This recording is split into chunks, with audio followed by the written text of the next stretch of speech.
They called him crazy until the rain fell. The faith of Noah. They laughed at him. They mocked him. They whispered behind his back, "He's lost his mind. There has never been rain." What kind of man builds a ship on dry land? But what they didn't understand was that Noah was not building for the applause of people. He was building in obedience to the voice of God. In Noah's time, the world had never seen rain. The earth was watered by mist. There were no clouds gathering, no storms on the horizon, no weather forecasts, no signs of danger. And yet, God spoke, not to a crowd, not to a committee, but to one man. Genesis 6:13-14 says, "So God said to Noah, I am going to put an end to all people. So make yourself an ark of cypress wood." God didn't explain himself. He didn't argue his case. He didn't show Noah a preview of the flood. He simply said, "Build." And Noah believed him, not because it made sense, not because it was popular, not because it was safe, but because God said it. So Noah began to build, day after day, year after year, wood on dry ground, a massive ark in the middle of nowhere. And every hammer strike echoed with mockery. People passed by and laughed. "Where is the water, Noah? What are you preparing for? Why waste your life on a foolish dream?" But Noah wasn't listening to voices around him.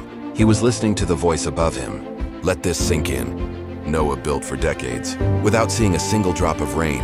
No proof, no evidence, no support, only faith. Hebrews 11:7 says, "By faith Noah, when warned about things not yet seen, in holy fear built an ark to save his family."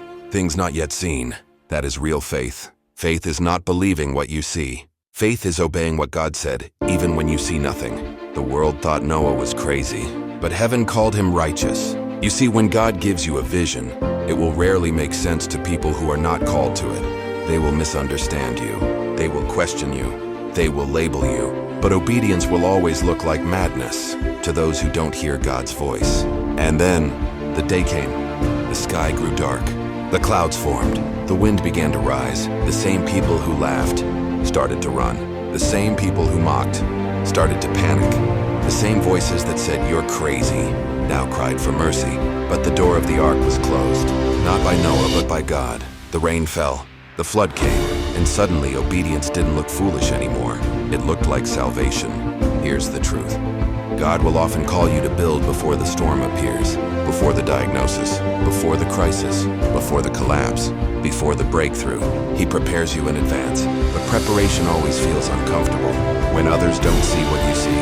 Maybe you're building something right now, a ministry, a dream, a calling, a step of faith, and people are questioning you. They say, "Why are you doing this?" That will never work. You're wasting your time. You're crazy. But remember, they laughed at Noah until it started to rain.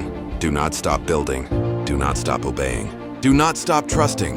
Because God's promises don't depend on public approval. They depend on private obedience. And when the season changes, when the rain finally falls, those who doubted will realize you weren't crazy. You were prepared. So build even when no one understands. Trust even when there are no signs. Obey even when it looks impossible. Because faith is not seeing first. Faith is stepping first. And like Noah, you will see God's faithfulness in the end. If this helped you see Jesus more clearly, subscribe for more scripture that points to Christ. And remember, this is the Bible.